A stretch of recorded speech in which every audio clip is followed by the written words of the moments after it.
शासनाने मोठ्या गाजावाजामध्ये आम्ही मराठा समाजाला कुणबी संबोधावं अशा रीतीने असताना जी.आर. जाहीर केला आणि अशी टिपकी मारली की न सुटणारा प्रश्न आम्ही सोडवू. ही दुर्दैव असं म्हणेल की भारतीय जनता पक्षाने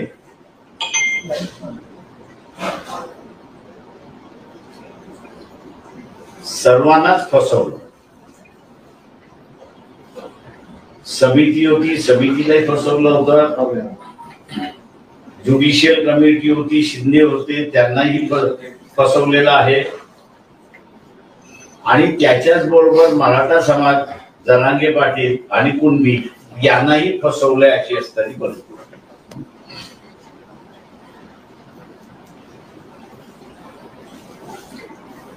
कोणाच्याच हाताला काही लागलं नाही अशी असताना परिस्थिती.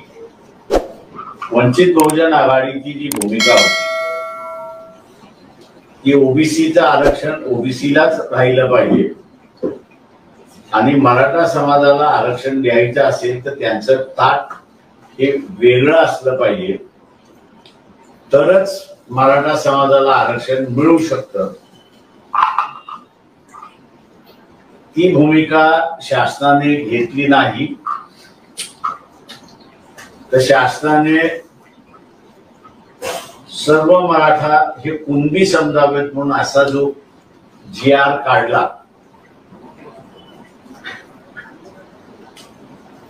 त्या जी.आर.च्या माध्यमातून मी मगाशी जसं म्हणालो की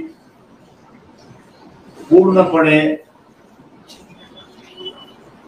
भारतीय जनता पक्षाने किंवा एकनाथ शिंदे असतील किंवा उद्धव ठाकरे असतील, या सगळ्यांना गंडवलं असं मी त्या ठिकाणी म्हणणार.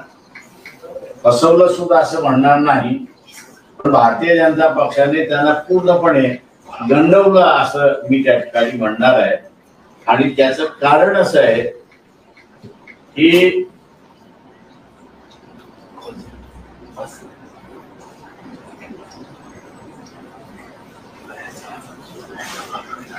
17/10/2023 writ petition number 4476 of 2002 Jagannath D होले विरुद्ध स्टेट ऑफ महाराष्ट्र हा निर्णय जो आहे तो हायकोर्टचे माजी न्यायाधीश मार्लापार्ले आणि A.S. बग्गा या दोघांनी दिलेला आहे. या दोघांनीही या जजमेंटच्या पॅरा 13 मध्ये जे नमूद केलेलं आहे ते मी आपल्या समोर या ठिकाणी वाचून दाखवतो, कारण का ते महत्वाचं आहे अशी असणारी परिस्थिती आहे.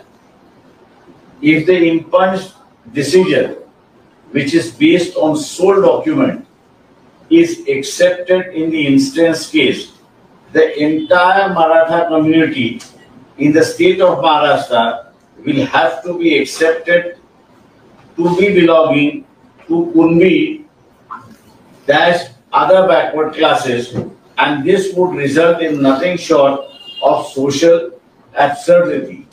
The original register which we have pursued by us proves the document submitted by the complainant, and at no point of time the veracity was challenged by the respondent number 3 before the committee.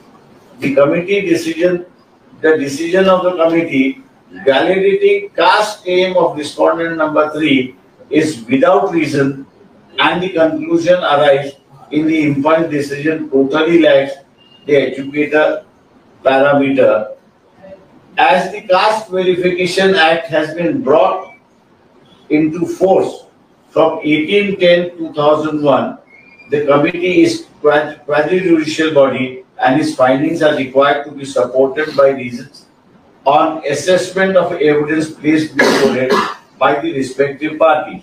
The committee's findings are thus grossly erroneous on this account as well, and such finding, without setting out the reason thereof, are ab initio void. आता या निर्णयाप्रमाणे सर्व मराठा समाजाला कुणबी संबोधिता येत नाही. त्याच्या अगोदरच्या paragraph मध्ये कुणबी ही काही जात नाही, तर कुणबी हा व्यवसाय आहे असं नमूद. हा निर्णय सुप्रीम कोर्टातही गेला आणि सुप्रीम कोर्टाने सुद्धा शिक्कामोर्तब त्या ठिकाणी मारलेला आहे की सर्वच मराठा ही कुणबी आहे असं सरसकट त्या ठिकाणी धरता येत नाही. आणि म्हणून जो निर्णय भारतीय जनता पक्षाने GR मार्फत काढला तो मगाशी मी म्हटल्याप्रमाणे गंडवणारा आहे, फसवणारा आहे. त्यांनी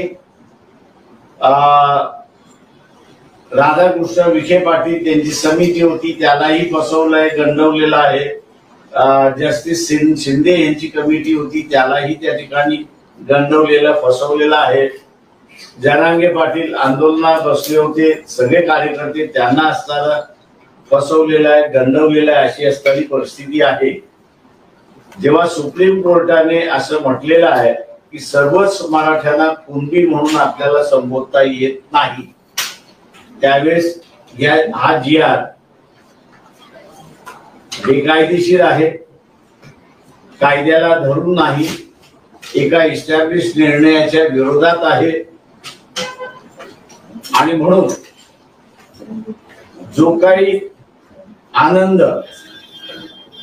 मराठा समाज व्यक्त करतोय तो क्षणिक आहे असं मी त्या ठिकाणी मानतो. त्याला हा निर्णय ज्या वेळेस कोर्ट केला जाईल त्या वेळेस ज्युडिशरी ही या निर्णयाच्या बाजूने उभी राहील आणि जिथे 2003 साली 2007 साली निर्णय आलेला आहे, तर ह्या 2007 सालच्या निर्णयाला सुप्रीम कोर्टामध्ये मी जसं म्हटलं चॅलेंज केलं होतं, ते आता चॅलेंज करण्याची जागा सुद्धा राहिलेली नाही. फार तर रिव्ह्यू पिटिशन किंवा क्युरेटिव्ह पिटिशन हे दोन त्या ठिकाणी फक्त टाकता येतात अशी परिस्थिती आहे. तेव्हा भारतीय जनता पक्षाला माझा असणारा सवाल आहे की तुम्ही जाणीवपूर्वक या सगळ्या लोकांना गंडवलं का, फसवलं का, याचा खुलासा तुम्ही पहिल्यांदा त्या ठिकाणी केला पाहिजे.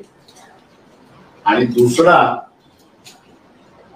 ओबीसीचा असणारा इश्यू आहे.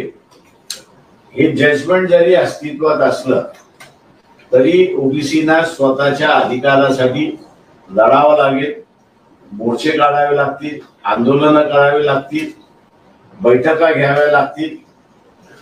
आणि ओबीसीचे जे मंत्री आहेत त्यांनी कॅबिनेटमध्ये कशा रीतीने प्रेशर घालायचं, प्रेशर ठेवायचं याचाही ओबीसी मंत्र्यांना विचार करणं गरजेचं आहे असं मी त्या ठिकाणी मानतो. आपण आता फक्त विचार करावा की राजीनामा द्यावा भुजबळांनी असं वाटतं तुम्हाला? नाराजी व्यक्त करून कॅबिनेट सोडून गेलेले.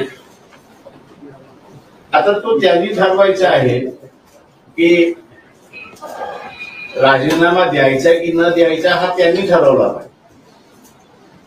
आता तुम्ही जे क्लॉजेस सांगितले की त्या अंतर्गत म्हणजे आरक्षण देता येणार नाही, परंतु मनोज जरांगे पाटील हेच म्हणत आहेत की आम्ही स्टेजवरती शब्द घेतलाय राधाकृष्ण, त्याला ओव्हर